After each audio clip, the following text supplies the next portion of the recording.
পাবনার পক্ষ থেকে এখন এই উড়োজানিদের মাতৃমণ্ডলী পিতৃমণ্ডলীর মাধ্যমে তাকে বরণ করে নিচ্ছেন। এইবার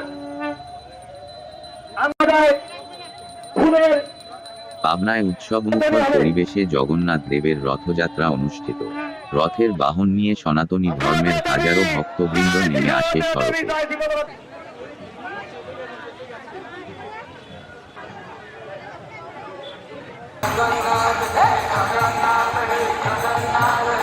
সনাতনী হিন্দু সম্প্রদায় মানুষের আবেগ অনুভূতি ও ধর্মীয় অনুষ্ঠানের মধ্যে অন্যতম শ্রী শ্রী জগন্নাথ দেবের রথযাত্রা উৎসব।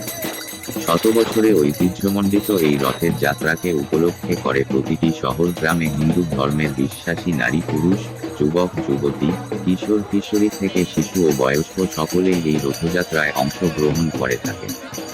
এই দিনে স্বর্গ থেকে ভগবান নেমে আসেন পৃথিবীতে। এই বিশ্বাস থেকে এই দিনটিকে ধর্মীয় আচার অনুষ্ঠান ও ভাবগাম্ভীর্যের মধ্য দিয়ে পালন করে থাকেন হিন্দু সম্প্রদায়ের মানুষেরা।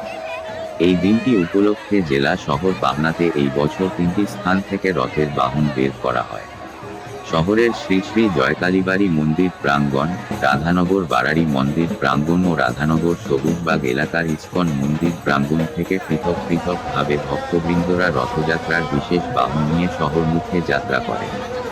এবারের রথযাত্রার শুভ উদ্বোধন করেন পাবনা জেলা প্রশাসক মু. আসাদুজ্জামান।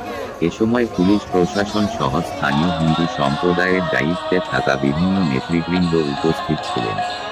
প্রতিটি রথের গাড়ি সাজানো হয়েছিল ফুল আর দড়ি দিয়ে। ভক্তবৃন্দরা রথের গাড়ির রশি টেনে আনন্দ উল্লাসে শহর প্রদক্ষিণ করে।